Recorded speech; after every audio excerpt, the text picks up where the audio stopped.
आप देख रहे हैं आज की ताजा खबर। मैं हूं आपके साथ जसप्रीत कौर। अनुराग कश्यप के खिलाफ मुंबई के ओशिवारा पुलिस स्टेशन पहुंची पायल घोष को बिना शिकायत दर्ज करवाए ही लौटना पड़ा। महिला अधिकारी के मौजूद न होने की वजह से अनुराग कश्यप के खिलाफ एफआईआर नहीं दर्ज हो पाई।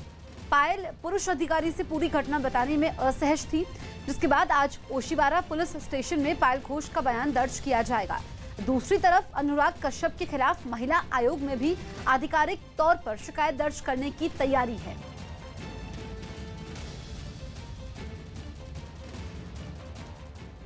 अनलॉक 4 के तहत कई राज्यों में पिछले 6 महीनों से बंद स्कूलों को 9वीं से 12वीं क्लास तक के बच्चों के लिए खोल दिया गया। इसी कड़ी में केंद्र शासित प्रदेश जम्मू कश्मीर में भी 50% स्टाफ के साथ स्कूल खुल गए, जिसके बाद 9वीं से 12वीं क्लास तक के कई बच्चे बैग लेकर अपने अपने स्कूल पहुंच गए। जम्मू शहर के एक स्कूल से जो तस्वीरें सामने आई, उनमें एक तस्वीर में स्कूल के गेट पर मुंह पर मास्क लगाए कई बच्चे सोशल डिस्टेंसिंग के लिए बनाए गए गोल घेरों में खड़े दिखाई दिए, जहां सबसे पहले उनके शरीर के तापमान की जांच की गई, उसके बाद सैनिटाइजर से हाथ साफ करवाए गए। यही नहीं, गेट पर ही सभी बच्चों के नाम और पते भी नोट किए गए। जम्मू कश्मीर में स्कूल खुल चुके हैं। हम इस समय शिक्षा निकेतन स्कूल में हैं। आप देख सकते हैं जो बच्चे स्कूल पहुंच रहे हैं, पूरा एसओपी का पालन जहां पर किया जा रहा है।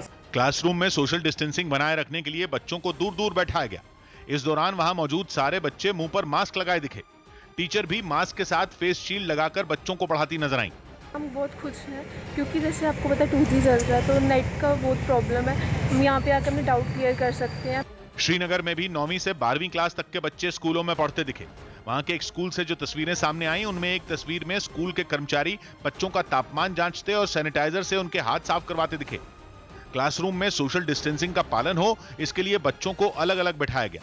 कोरोना से बचने के लिए बच्चे भी मुंह पर मास्क लगाकर पढ़ते नजर आए। यूपी में फिल्म सिटी बनाने के ऐलान के बाद सीएम योगी आज एक बड़ी बैठक करने जा रहे हैं। आज लखनऊ में सीएम योगी फिल्म और टीवी जगत के तमाम लोगों के साथ अपने आवास पर बैठक करेंगे। इसमें फिल्म मेकिंग से जुड़े तमाम प्रोड्यूसर, डायरेक्टर और एक्टर शामिल होंगे। साथ ही नोएडा, ग्रेटर नोएडा और यमुना एक्सप्रेसवे के सीईओ भी इस बैठक में हिस्सा लेंगे। उत्तर प्रदेश के प्रयागराज में समाजवादी पार्टी के कार्यकर्ताओं को लाठियां बांटने पर विवाद खड़ा हो गया। ये लाठियां जिले के ही एक पार्टी नेता की तरफ से बंटवाई गई। आरोप लग रहा है कि ऐसा करके समाजवादी पार्टी के नेता ने भीड़ को कानून व्यवस्था के खिलाफ उकसाने की कोशिश की, जिसके बाद इस मामले ने तूल पकड़ लिया, क्योंकि समाजवादी पार्टी के नेता जोंटी यादव ने पार्टी कार्यकर्ताओं को बुलाकर उनके हाथों में लाठियां थमा दी। यही लाठी चलाना है भाई, इसमें अखिलेश चलाना है। हर एक कार्यकर्ता को एक लाठी और लाल गमछा पहनाया गया। ऐसा करने पर विवाद भी खड़ा हो गया। आरोप लगा कि समाजवादी पार्टी के नेता ने कार्यकर्ताओं को कानून अपने हाथ में लेने के लिए उकसाया। इस पर बीजेपी भी हमलावर हो गई। उत्तर प्रदेश में अगर कानून को कोई हाथ में लेगा तो उसके ऊपर कठोर कार्रवाई भी सुनिश्चित की जाएगी। इस मुद्दे पर कांग्रेस नेता भी बीजेपी के सुर में सुर मिलाते नजर आए। कानून को हाथ में लेने का किसी को भी अधिकार नहीं है। हालांकि समाजवादी पार्टी इस पर अपने नेता के साथ खड़ी नजर आई। लाठी तो चूंकि हर के पास होनी चाहिए, कभी भी कोई आग कूदता है तो अपने आप का आत्मरक्षा तो कर सकता है। इस मामले में बीजेपी ने लाठियां बंटवाने वाले समाजवादी पार्टी के नेता पर कार्रवाई की मांग कर दी। अमेरिकी राष्ट्रपति डोनाल्ड ट्रंप ने कहा कि अगर टिकटॉक पर चीन का कोई भी नियंत्रण रहता है तो अमेरिका ओरेकल और वॉलमार्ट की डील को मंजूरी नहीं देगा।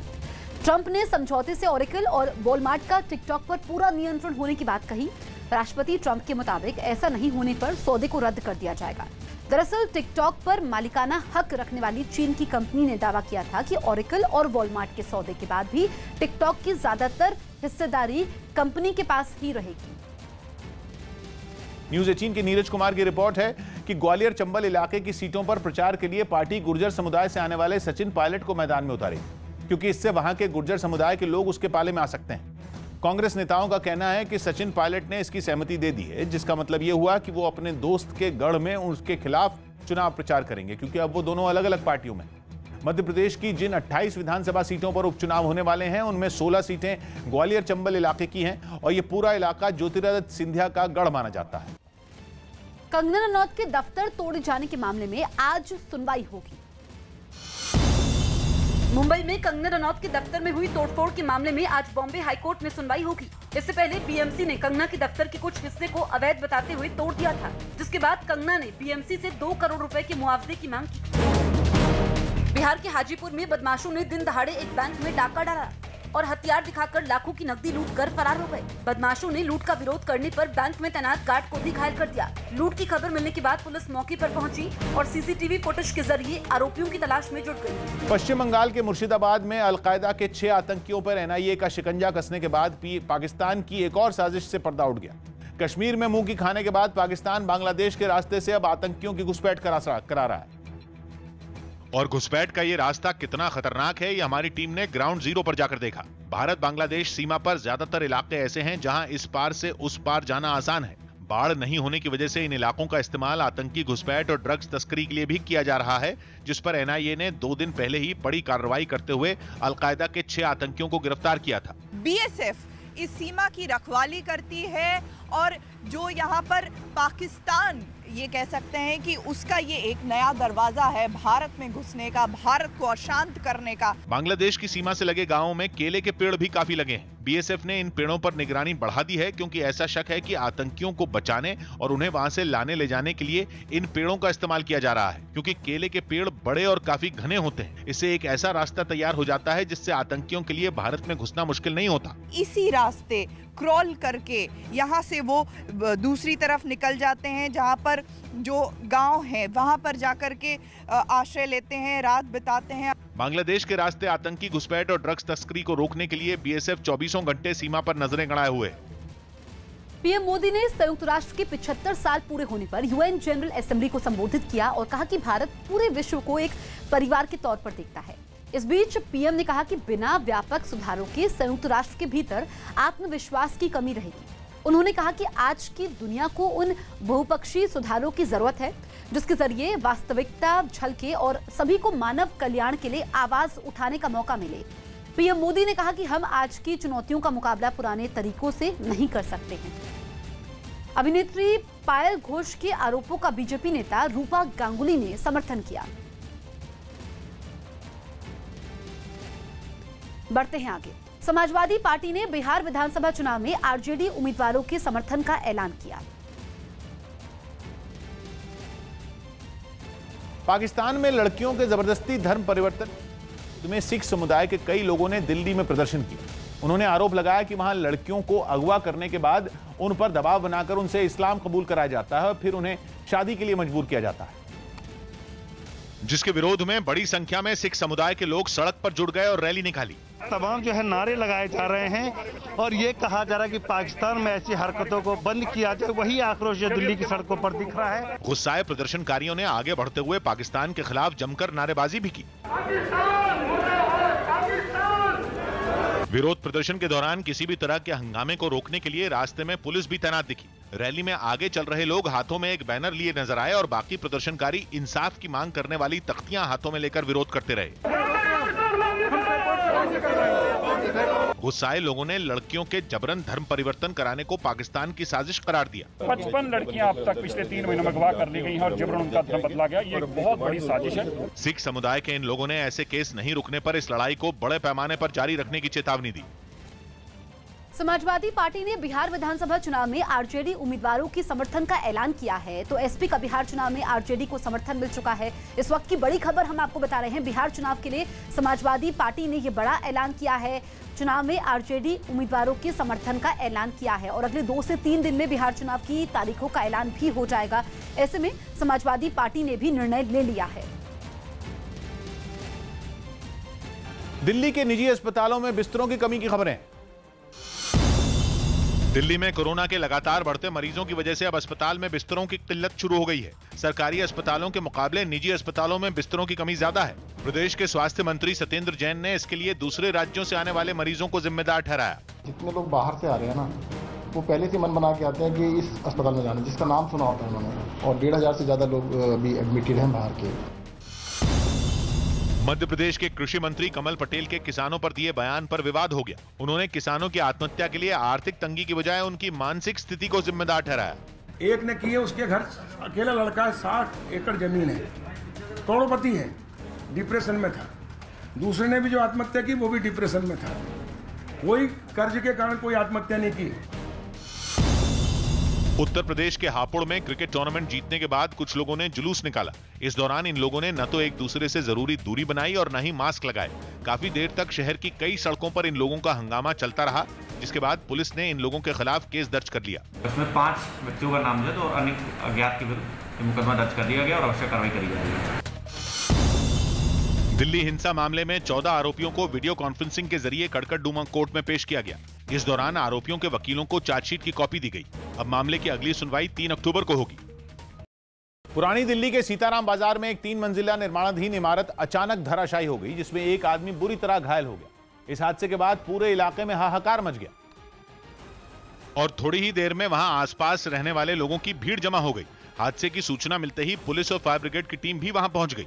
इसके बाद आनन फानन में मलबा हटाने का काम शुरू किया गया। कई मजदूर इस काम में जुटे दिखे। कुछ मजदूर तो हथौड़े की मदद से मलबे को तोड़ते नजर आए। तो मलबा यहाँ पर हटाने का काम किया जा रहा है। सुबह तकरीबन 6 साढ़े 6 बजे के बीच अचानक आसपास के लोगों ने तेज आवाज सुनी, जिसके बाद यहाँ पर देखा तो पूरा 3 मंजिला ये घर, ये बिल्डिंग जो है भरभरा कर गिर गई। हादसे के बाद न्यूज 18 की टीम ने आसपास रहने वाले लोगों से बातचीत की, जिसमें उन्होंने बताया कि ये इमारत अवैध रूप से बनाई जा रही थी और 15 दिन पहले ही इसका काम शुरू हुआ था, लेकिन तैयार होने से पहले ही ये ताश के पत्तों की तरह धराशायी हो गई। 15 दिन मुश्किल से हुए इसको बिल्डिंग को बने हुए। कितने मंजिला बनी है? 3 मंजिला बनी अभी है, ग्राउंड फर्स्ट सेकंड। बाद में आसपास के लोगों ने पुलिस से आरोपी बिल्डर के खिलाफ कड़ी कार्रवाई की मांग की। वाणिज्य मंत्री पीयूष गोयल ने लोकसभा में जानकारी दी कि अप्रैल से अगस्त के बीच चीन से आयात करीब 28% गिर गया। पीयूष गोयल ने संसद को बताया कि पिछले 3 साल में चीन से करीब 1120 करोड़ डॉलर का कम आयात किया गया। यही नहीं, चीन से होने वाले टॉप 50 वस्तुओं के आयात पर नजर डालें तो पिछले 3 साल में करीब 886 करोड़ डॉलर का कम आयात हुआ है। दरअसल चीन पर आर्थिक हमला करने के लिए केंद्र सरकार ने काफी पहले ही कई सामान का आयात कम करने की नीति बना ली थी। अब जब चीन के साथ भारत का विवाद शुरू हुआ तो केंद्र की इसी रणनीति का असर आंकड़ों के तौर पर सामने आने लगा है। संसद भवन में धरने पर बैठे 8 निलंबित सांसद भी उस समय हैरान रह गए जब राज्यसभा के उप सभापति हरिवंश सुबह सुबह चाय लेकर पहुंच गए। हरिवंश अपने घर से चाय लेकर आए थे और उन्होंने निलंबित सांसदों के साथ चाय पीकर माहौल को हल्का करने का प्रयास किया। इस चाय पार्टी से मामला कितना सुलझेगा ये तो पता नहीं, लेकिन उप सभापति की इस अदा ने सभी का दिल जरूर जीत लिया। और जब बिल को कानूनी तौर पे, संवैधानिक तौर पे नियमतः पास कराने के लिए आपको वोटिंग करानी थी, तब आपने वोटिंग नहीं कराई पार्लियामेंट के अंदर। तो आज यहाँ पर आके हमारे साथ बैठने का तो कोई मतलब नहीं है ना। किसानों की वोटिंग, किसानों के लिए जो बिल आया उस पे वोटिंग उप सभापति जी ने नहीं कराई। जब यहाँ पर आए ये बात हम लोगों ने उनके सामने कही कि आपने नियमों को, कानूनों को, संविधान को इसको ताक पे रखा। ये बात उनसे भी कही। यहाँ जब आए तो उनको हमारे बीच से डेरेक ओब्रायन जी ने उनसे ये बात कही और भी हमारे साथी सांसदों ने कही। तो शादी, ब्याह, व्यक्तिगत मुलाकात वो अलग है, लेकिन यहाँ हम किसानों के मुद्दे पर बैठे हैं और पूरे देश ने देखा कि किस तरीके से किसानों का बिल मत ना होने के बावजूद, बहुमत ना होने के बावजूद किस भाजपा ने जबरन पास किया। मुद्दा वो है।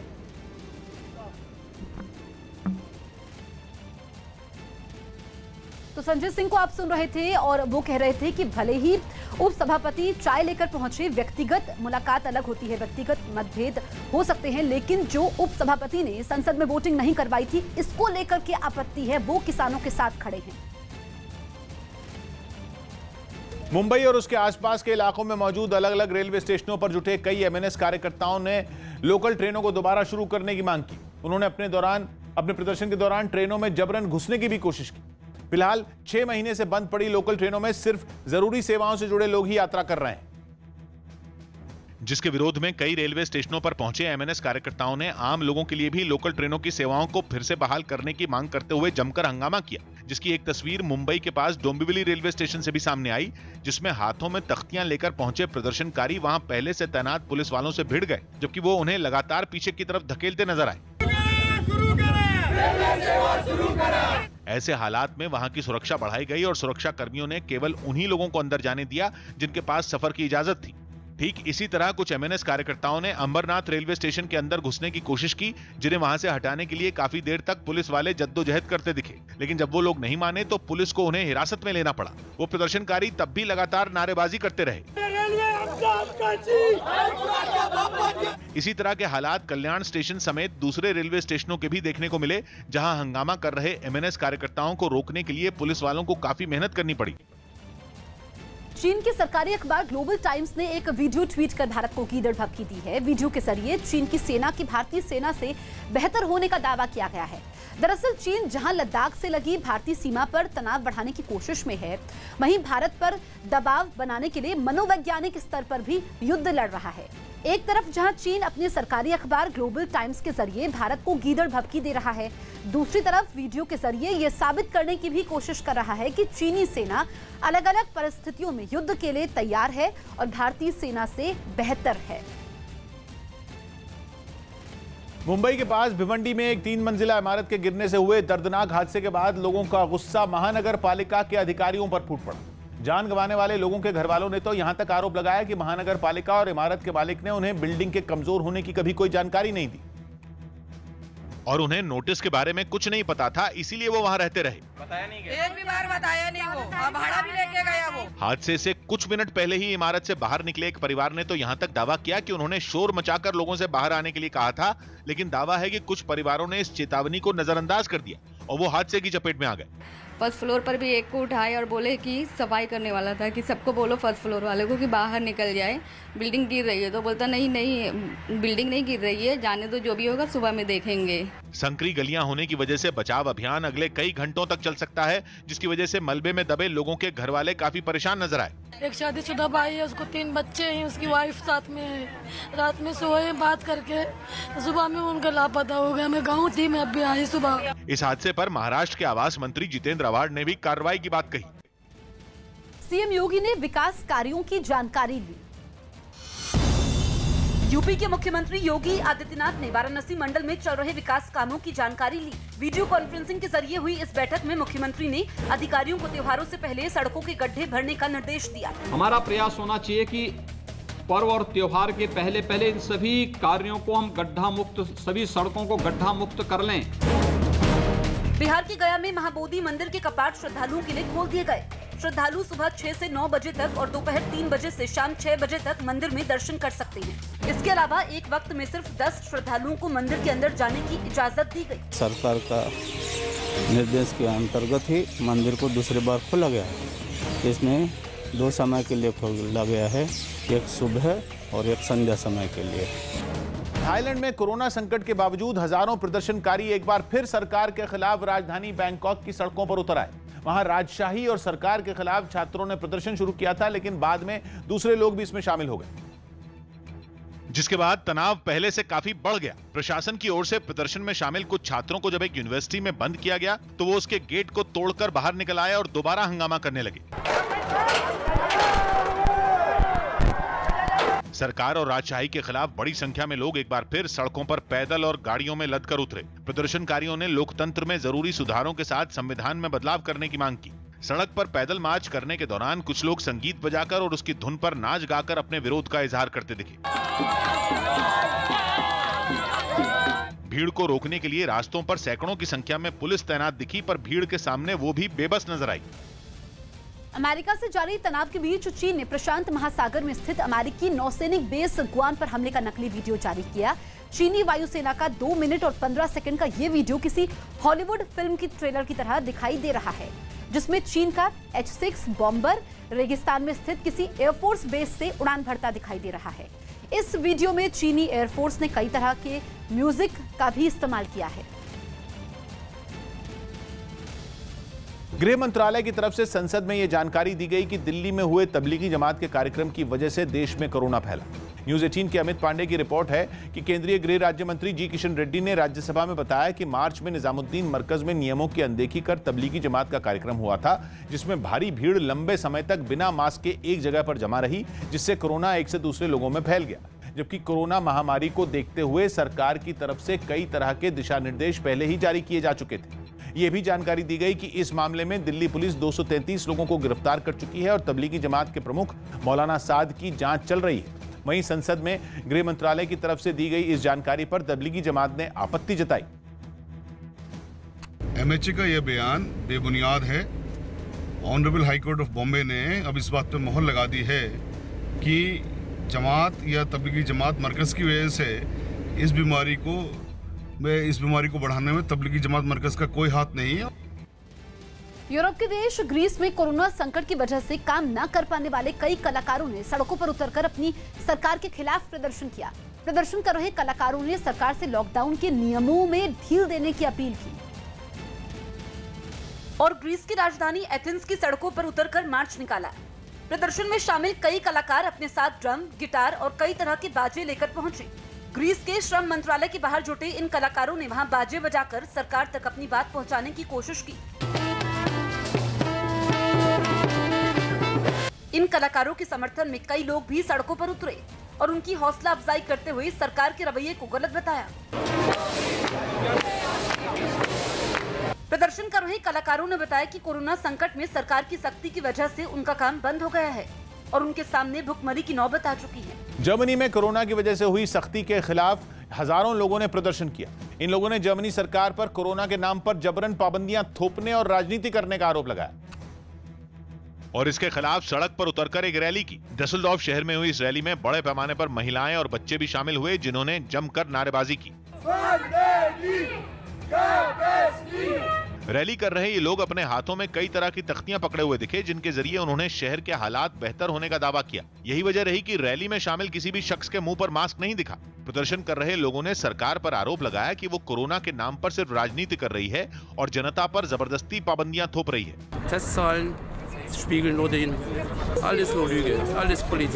सरकार के खिलाफ नाराजगी ऐसी थी कि एक महिला अपने हाथ में जर्मनी की चांसलर एंगेला मर्केल की तस्वीर वाली एक तख्ती पकड़ी नजर आई, जिस पर जर्मन भाषा में खुद एंगेला मर्केल को ही वायरस बताया गया। रैली के आखिर में ये सभी प्रदर्शनकारी एक मैदान में इकट्ठा हुए और सभी लोगों से कोरोना का डर छोड़ खुलकर जीने की अपील की। वहीं सरकार की सख्तियों के खिलाफ सड़क पर उतरे इन लोगों का कुछ लोगों ने विरोध भी किया। मुंह पर मास्क लगाए ये लोग रैली को रोकने के लिए आगे बढ़ते दिखे, हालांकि वहां मौजूद पुलिस ने उन्हें ऐसा करने से रोक दिया। अमेरिका के कैलिफोर्निया के जंगलों में पिछले कई दिनों से लगी भीषण आग की वजह से आसमान में धुएं की चादर फैल गई। जंगलों में लगी इस आग का वहां के रिहायशी इलाकों तक पहुंचने का खतरा भी बढ़ गया और उससे उठने वाले धुएं की वजह से कई इलाकों में अंधेरा सा छा गया। पिछले कई दिनों से लगी आग की धुएं की वजह से दूर तक दिखना भी मुश्किल हो गया। वहां से सामने आई एक तस्वीर में तो एक इलाके में कई किलोमीटर तक धुएं की चादर बिछी नजर आई। आग को बुझाने के काम में कई हेलीकॉप्टर भी जुटे दिखे, लेकिन उनकी कोशिशों के बाद भी आग को नहीं बुझाया जा सका। हालांकि कैलिफोर्निया के जंगलों में लगी इस आग को बुझाने में पहले बड़े विमानों की मदद भी ली जा चुकी है, लेकिन उसका भी कुछ असर देखने को नहीं मिला।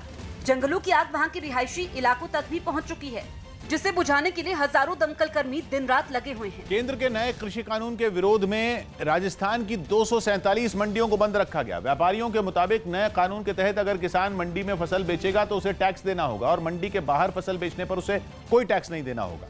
मंडियों के व्यापारी इसी बात से परेशान दिखे और अपना विरोध जताने के लिए उन्होंने राज्य की 247 मंडियां बंद रखी। जयपुर की मंडी में भी बंद का पूरा असर दिखा। वहां कामकाज पूरी तरह बंद रहा। फसल बेचने के लिए न ही कोई किसान आया और न ही व्यापारी कुछ खरीदारी करते दिखे। काम नहीं होने की वजह से मजदूर भी सोते नजर आए। जयपुर की कुकरखेड़ा मंडी के अंदर है और तस्वीरें देखिए कि इस वक्त मंडी के अंदर सन्नाटा है। पल्लेदारों के पास कोई काम नहीं है, इसलिए सो रहे हैं। जयपुर के अलावा बीकानेर और प्रतापगढ़ से भी ऐसी ही तस्वीरें सामने आई। वहां भी व्यापारियों ने मंडी टैक्स खत्म करने की मांग करते हुए कामकाज रोक दिया। व्यापारियों की मांग है कि सरकार या तो मंडी टैक्स खत्म कर दे या इसे न्यूनतम कर दे, क्योंकि ऐसा करने से किसान मंडियों में फसल बेचने आने से नहीं कतराएंगे। सरकार ने जो आदेश दिया है कि बाहर कोई टैक्स नहीं तो अंदर भी टैक्स खत्म कर दो, मंडियां चलेगी, कोई तकलीफ नहीं आएगी। राजस्थान की मंडियों में रोज करीब 800 करोड़ रुपए का कारोबार होता है, लेकिन 247 मंडियों के बंद रहने की वजह से व्यापारियों और राज्य सरकार को इसका नुकसान उठाना पड़ा। अभिनेत्री पायल घोष यौन शोषण मामले में एफआईआर दर्ज नहीं करवा सकी। अभिनेत्री पायल घोष केस दर्ज करवाने के लिए रात को ओशिवारा पुलिस स्टेशन पहुंची, लेकिन महिला पुलिस अधिकारी के मौजूद न होने की वजह से वो एफआईआर दर्ज नहीं करवा पाई। पायल घोष ने अनुराग कश्यप पर यौन शोषण करने का आरोप लगाया और इसी मामले में वो केस दर्ज करवाने के लिए गई। हालांकि अनुराग ने इन आरोपों को बेबुनियाद बताया है। बहुत सारी महिला जो अधिकारी थी वो भी अवेलेबल नहीं थी। हमने उनको इन्फॉर्म किया था हम आ रहे हैं, लेकिन वो उन्होंने बहुत देर तक हमारा वेट किया।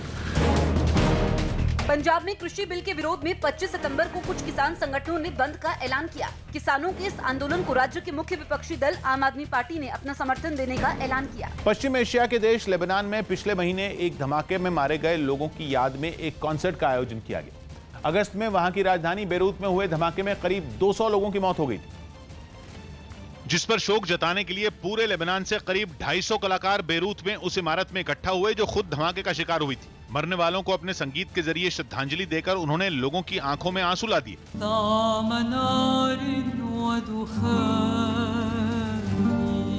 गायकों के साथ साथ ऑर्केस्ट्रा के कलाकारों ने भी बेरूत धमाके में अपनी जिंदगी गंवाने वालों के लिए परफॉर्मेंस दी।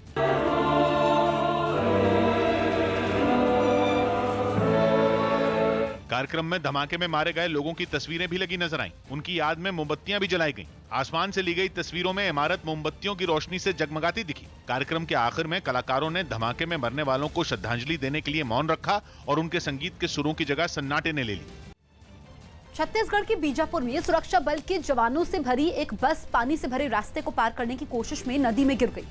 बस में सवार सभी जवान वहां नक्सलियों के खिलाफ हुए एक ऑपरेशन से लौट रहे थे, लेकिन बारिश के बाद पानी से भरे रास्ते को पार करने की कोशिश में वो हादसे का शिकार हो गए। पानी भरा होने की वजह से बस के ड्राइवर को रास्ते का अंदाजा नहीं लगा और वो बस रास्ते से पलटकर नदी में जा गिरी। बस के गिरते ही उसके अंदर बैठे जवान पानी में कूद गए और उन्होंने किसी तरह तैरकर अपनी जान बचाई। हादसे के वक्त कई जवान पानी से भरे उस रास्ते को पैदल भी पार कर रहे थे, लेकिन जैसे ही बस नदी में पलटी तो वो अपने साथियों की मदद के लिए दौड़ पड़े। बताया गया कि ये सभी जवान बीजापुर के एक नक्सल प्रभावित इलाके से एक अभियान खत्म कर लौट रहे थे। दिल्ली में सितंबर का महीना 2015 के बाद सबसे गर्म साबित हो रहा है। न्यूज़ 18 के जावेद मंसूरी की रिपोर्ट है कि 20 सितंबर को दिल्ली का अधिकतम तापमान 38 डिग्री रिकॉर्ड किया गया, जो पिछले 5 साल में इस महीने में सबसे ज्यादा था। यही नहीं, दिल्ली का तापमान 36 से 38 डिग्री के बीच लगातार बना हुआ है, जो औसत से 3 डिग्री ज्यादा है।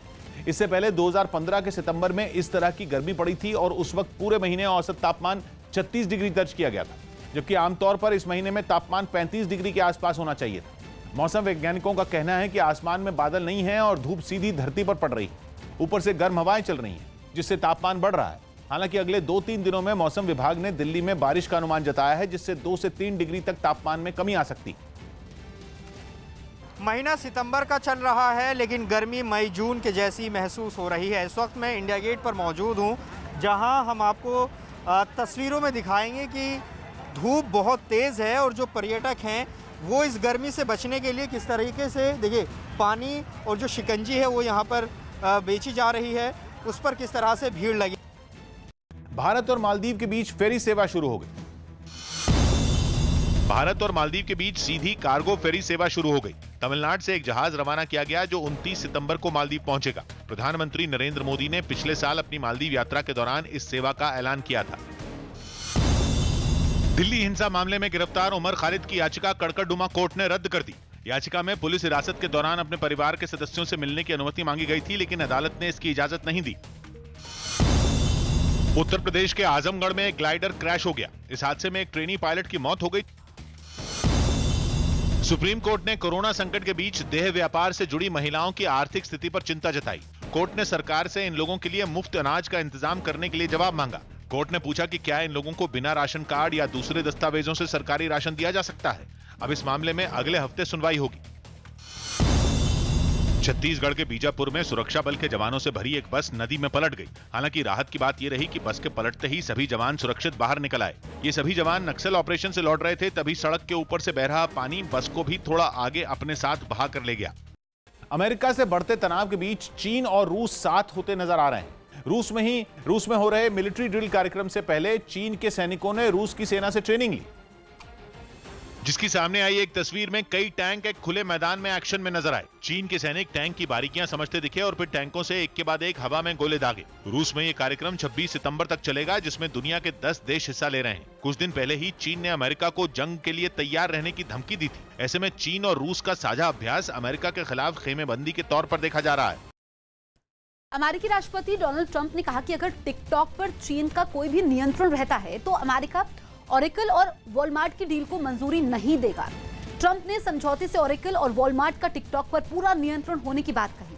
राष्ट्रपति ट्रंप के मुताबिक ऐसा नहीं होने पर सौदे को रद्द कर दिया जाएगा। दरअसल टिकटॉक पर मालिकाना हक रखने वाली चीन की कंपनी ने दावा किया था कि ओरेकल और वॉलमार्ट के सौदे के बाद भी टिकटॉक की ज्यादातर हिस्सेदारी कंपनी के पास ही रहेगी। मुंबई के पास ठाणे के भिवंडी में एक 3 मंजिला इमारत के गिरने से हुए दर्दनाक हादसे में 12 लोगों ने अपनी जान गंवा दी। इस हादसे ने इलाके के लोगों को भी दहशत से भर दिया। बताया जा रहा है कि कल कुल 21 परिवार इस इमारत में रहते थे और यह हादसा देर रात हुआ, जिस वक्त सब सो रहे थे। बताया जा रहा है कि जब इमारत गिरी तो वहां धमाके जैसी आवाज सुनी गई। इसके बाद इलाके में अफरा तफरी का माहौल बन गया। मलबे में 80 से ज्यादा लोगों के दबे होने की आशंका जताई गई। रेस्क्यू ऑपरेशन की दिल दहला देने वाली कुछ तस्वीरें भी सामने आईं, जिनमें मलबे में दबे लोगों को बाहर निकालते हुए देखा गया।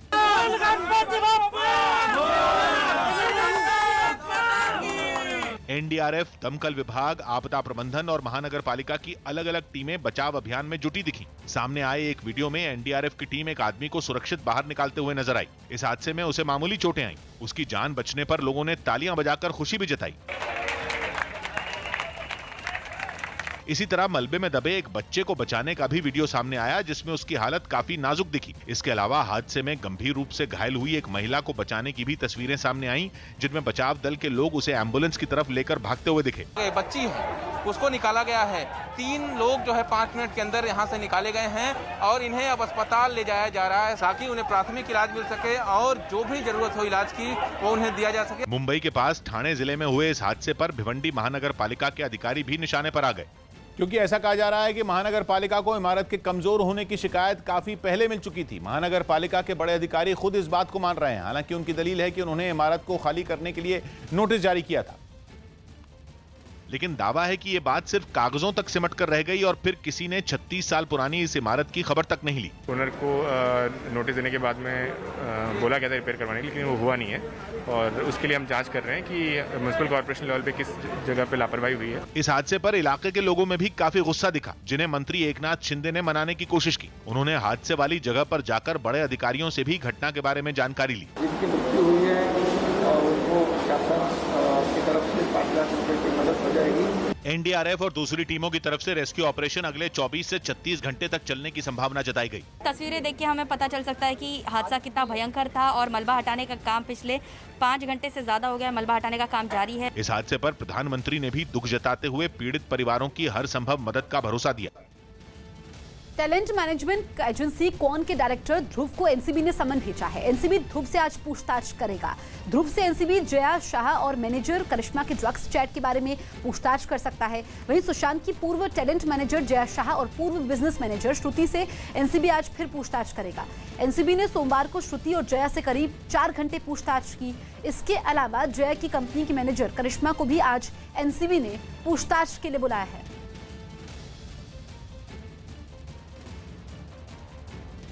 अमेरिका ने ईरान पर फिर से संयुक्त राष्ट्र का प्रतिबंध लगाने का ऐलान किया तो ईरान ने भी अमेरिका को मुंह की खाने की धमकी दे दी। चीन, रूस और कई सहयोगी देशों के विरोध के बावजूद अमेरिका ईरान पर फिर से संयुक्त राष्ट्र का प्रतिबंध लगाने पर अड़ा हुआ है और यह भी साफ कर चुका है कि ईरान पर हथियारों की खरीद से जुड़ा जो प्रतिबंध अक्टूबर में खत्म हो रहा था वो इसका विरोध करेगा, जिस पर रूस और चीन भी बुरी तरह भड़क गए, क्योंकि ईरान इस प्रतिबंध के खत्म होने के बाद चीन से खतरनाक तोपें और रूस से डिफेंस सिस्टम खरीदने की योजना बना रहा था। लेकिन अमेरिका ने इस सौदे के खिलाफ ईरान पर फिर से प्रतिबंध लगाने का ऐलान कर दिया और उसके इस कदम से दोनों देशों के बीच तकरार और बढ़ गई। ईरान ने तो अमेरिका को 2 टूक कहा कि वो जवाब देने में पीछे नहीं रहेगा। ईरान अमेरिकी प्रतिबंधों को बेबुनियाद बता रहा है। यही नहीं, इस पर चीन और रूस के अलावा ब्रिटेन, फ्रांस और जर्मनी भी ईरान की तरफ दिख रहे हैं। ऊपर से संयुक्त राष्ट्र सुरक्षा परिषद ने भी साफ कर दिया है कि वो अमेरिका के ऐलान पर आगे नहीं बढ़ेगा, जिसकी वजह से ईरान और अमेरिका के बीच इस पर टकराव काफी बढ़ सकता है और अगर ये मसला गंभीर हुआ तो नौबत जंग तक पहुंच सकती है। बिहार में समाजवादी पार्टी गठबंधन नहीं करेगी। समाजवादी पार्टी ने बिहार विधानसभा चुनाव में किसी भी दल से गठबंधन नहीं करने का फैसला लिया। साथ ही एसपी ने चुनाव में लालू यादव की पार्टी आरजेडी के उम्मीदवारों के समर्थन का ऐलान किया। सर्बिया की टेनिस खिलाड़ी नोवाक जोकोविच ने 5वीं बार इटालियन ओपन का खिताब जीता। उन्होंने फाइनल मुकाबले में अर्जेंटीना के डिएगो शॉर्ट्समैन को हराया।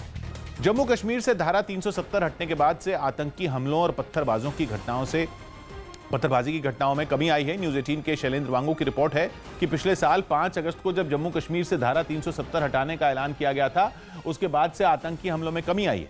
5 अगस्त 2019 के बाद से 393 दिनों में 206 आतंकी हमले हुए, जिनमें 45 लोगों की मौत हुई जबकि 49 जवान शहीद हुए। 5 अगस्त 2019 से पहले इतने ही दिनों में 443 आतंकी हमले हुए थे, जिनमें 54 लोगों की जान गई थी जबकि 125 जवान शहीद हुए। आतंकी हमलों की तरह जम्मू कश्मीर से धारा 370 हटने के बाद से पत्थरबाजी की घटनाएं भी कम हुई हैं। जानकारी है कि 5 अगस्त 2019 के बाद से 393 दिनों में पत्थरबाजी की सिर्फ 310 घटनाएं सामने आई, जबकि 5 अगस्त 2019 से पहले इतने ही दिनों में 700 से ज्यादा पत्थरबाजी की घटनाएं सामने आई थी।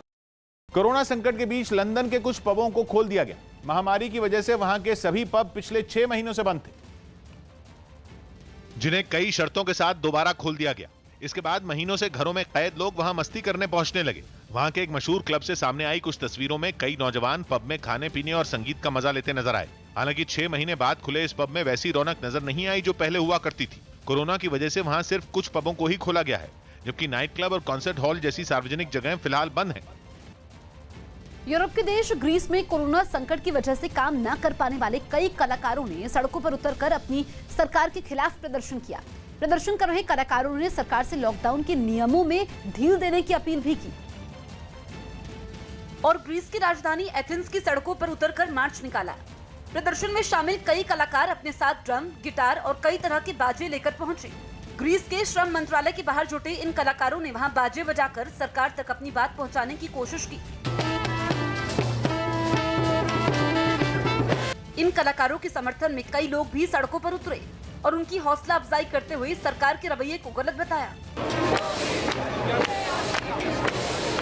प्रदर्शन कर रहे कलाकारों ने बताया कि कोरोना संकट में सरकार की सख्ती की वजह से उनका काम बंद हो गया है और उनके सामने भुखमरी की नौबत आ चुकी है।